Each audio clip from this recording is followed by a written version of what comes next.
Assalamualaikum warahmatullahi wabarakatuh. Jumpa lagi dengan saya. Kali ini saya akan bahas tentang algoritma a priori. Algoritma a priori termasuk jenis aturan asosiasi pada data mining. Selain a priori, yang termasuk pada golongan ini adalah metode generalized rule, induction, dan algoritma hash-based. Aturan yang menyatakan asosiasi antara beberapa atribut sering disebut sebagai affinity analysis atau market basket analysis. Contoh aturan asosiatif dari analisis pembelian di suatu pasar swalayan adalah dapat diketahui berapa besar kemungkinan seorang pelanggan membeli roti bersamaan dengan membeli susu. Dengan pengetahuan tersebut, pemilik pasar swalayan dapat mengatur penempatan barangnya atau merancang kampanye pemasaran dengan memakai kupon diskon untuk kombinasi barang tertentu, dan juga bisa digunakan untuk prediksi persediaan barang. Kira-kira barang yang banyak dibeli nanti akan kita coba stokkan atau dilakukan persediaan. Penting tidaknya suatu aturan asosiatif dapat diketahui dengan dua parameter, yaitu support dan confident. Support adalah presentasi kombinasi item tersebut dalam database, sedangkan confident adalah kuatnya hubungan antar item dalam aturan asosiasi. Analisis asosiasi didefinisikan sebagai suatu proses untuk menentukan semua aturan asosiasi yang memenuhi syarat minimum untuk support atau disebut dengan minimum support, dan syarat minimum untuk confident yang disebut sebagai minimum confident. Ini adalah rumusnya. Untuk support adalah total transaksi yang mengandung A dan B dibagi semua transaksi, ya. Untuk confident itu adalah total transaksi yang mengandung A dan B dibagi total transaksi A. Nanti akan kita jelaskan di contoh. Contohnya seperti ini. Ada 10 transaksi. Misalnya transaksi pertama membeli susu, teh, dan gula. Transaksi kedua atau orang kedua yang berbelanja membeli teh, gula, roti. Orang ketiga teh, gula, dan seterusnya sampai ke 10. Ada gula, teh, dan kopi. Selanjutnya adalah kita membuat format tabular dari data transaksi, ya. Kita buat tabel seperti ini transaksinya, ini atributnya, teh, gula, kopi, susu, dan roti, dan seterusnya, ya. Tapi kalau banyak, ya kita harus buat banyak sampai ke kanan. Nah, untuk transaksi pertama tadi dia membeli teh, gula, dan susu, maka untuk atribut teh, gula, dan susu kita beri nilai 1, ya. Yang tidak ada dibeli, ya, maka kita kasih nilai 0. Jadi teh, gula, dan susu. Kemudian transaksi kedua, dia membeli teh, gula, dan roti. Kita juga isi dengan angka 1, dan yang tidak dibeli adalah 0. Dan begitu seterusnya sampai transaksi ke-10. Nah, selanjutnya kita membuat tabel calon 2 item set, ya. 2 item set ini adalah kombinasi 2 item. Ya, seperti teh, gula, teh, kopi, teh, susu, teh, roti. Kita kombinasikan semuanya yang ada pada tabel tadi. Gula, kopi, gula, susu, gula, roti. Setelah semuanya kita kombinasikan dan tidak ada yang tersisa, maka kita hitung berapa jumlah yang membeli teh dan gula pada tabel tadi. Nah, yang membeli teh dan gula itu secara tabel tadi ada 5. Nah, yang teh dan gula ada 5 transaksi. Yang membeli teh dan kopi ada 1. Teh dengan susu ada 1, dan seterusnya. Nah, sampai kita hitung semuanya. Nah, kemudian selanjutnya adalah kita ambil kemunculannya, misalnya yang 2 ke atas, ya. Bisa juga 3 ke atas atau 4 ke atas, tergantung nanti kebutuhan. Untuk dalam hal ini kita coba beri contohnya yang 2 ke atas. Jadi teh dengan gula ada 5, gula kopi ada 3, gula susu 3, dan seterusnya, ya. Ini yang 1 berarti tidak masuk. Nah, saat ini sudah terdapat data dengan kemunculannya 2 ke atas. Langkah selanjutnya adalah kita menghitung confident, ya. Nah, kalau confident tadi kita hitung adalah rumusnya total semua transaksi yang mengandung A dan B dibagi total transaksi A. Nah, dalam rule ini, jika membeli teh maka akan membeli gula.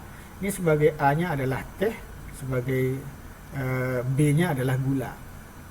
Jadi jika confidennya adalah yang membeli teh dan gula, yang membeli A dan B, itu adalah 5. Kemudian dibagi total transaksi A, total transaksi yang membeli teh itu adalah 5 juga, berarti 5 per 5, totalnya adalah 1, berarti dalam persennya adalah 100%. Nah, tadi teh dan gula, sekarang kita balikan ya. Setelah teh dan gula kita balikan menjadi gula dan teh, maka gula sebagai A dan teh sebagai B. Nah, jika membeli gula maka akan membeli teh, jika membeli A maka akan membeli B.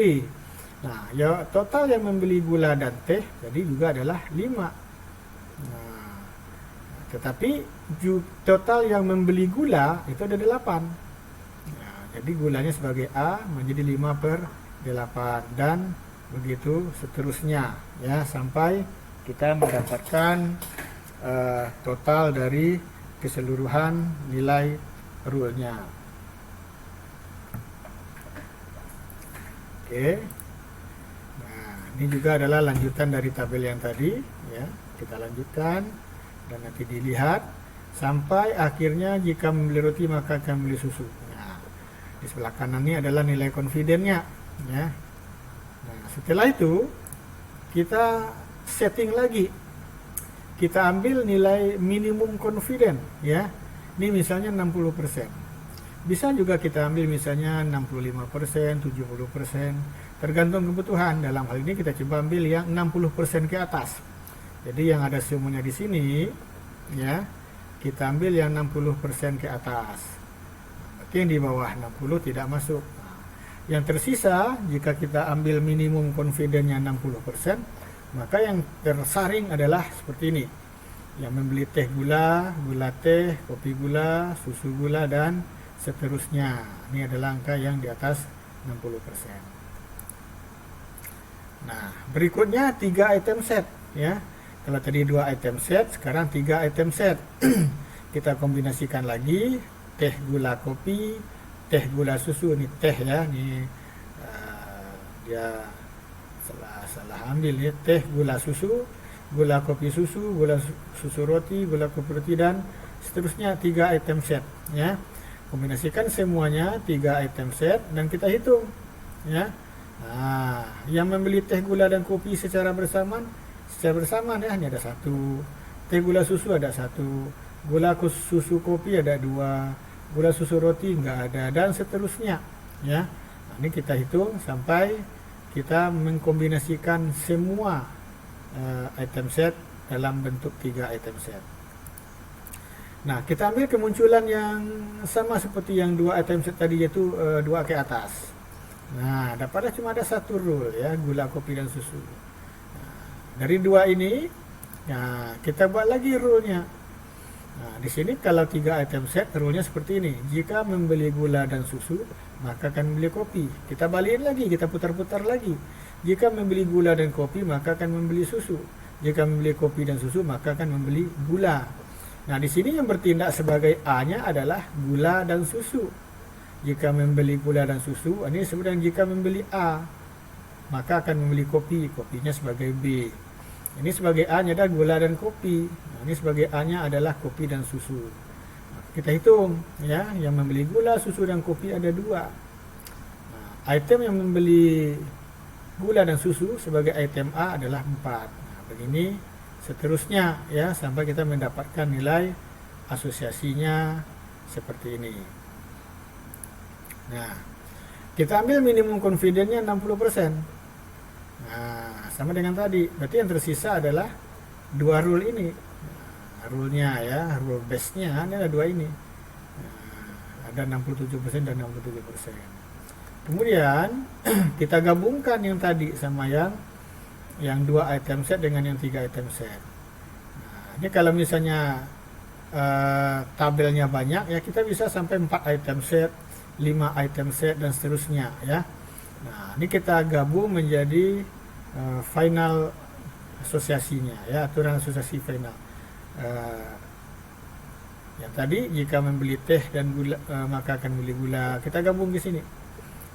Ini yang 2 item set. Yang 2 bawah ini adalah yang 3 item set. Nah, kita jadikan nilai di sini. Ya. Nilai confidence-nya, kemudian kita kalikan support dengan confidence.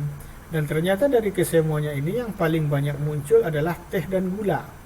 Ya, 50%, ya. Nah, supportnya 50%. Nah, di bawah itu ada gula dan teh, ya, 31%. Jadi yang paling besar di sini adalah teh dan gula. Orang membeli teh maka akan membeli gula, ya. Orang membeli gula maka akan membeli teh. Nah, ini karena itemnya sama, tetapi yang paling besar teh dan gula. Nah, apa efek dari sini? Bisa salah satunya adalah kita tempatkan teh dan gula itu berdekatan di erak-eraknya, ya, berdekatan. Atau kita coba buat stok barangnya, ternyata yang paling laris itu adalah teh dan gula. Nah, maka kedepannya untuk stok barangnya harus kita siapkan atau memperbanyak teh dan gula. Atau untuk hal-hal lain seperti misalnya kupon diskon, ya, kupon diskon untuk yang paling sedikit nih, paling sedikit. Nah, jika beli gula dan kopi maka akan beli susu. Biar banyak orang membelinya, kasih diskon misalnya. Misalnya membeli susu ada bonus roti, maka roti juga akan terjual. Nah, begitu sekilas tentang algoritma a priori. Demikian, terima kasih. Assalamualaikum warahmatullahi wabarakatuh.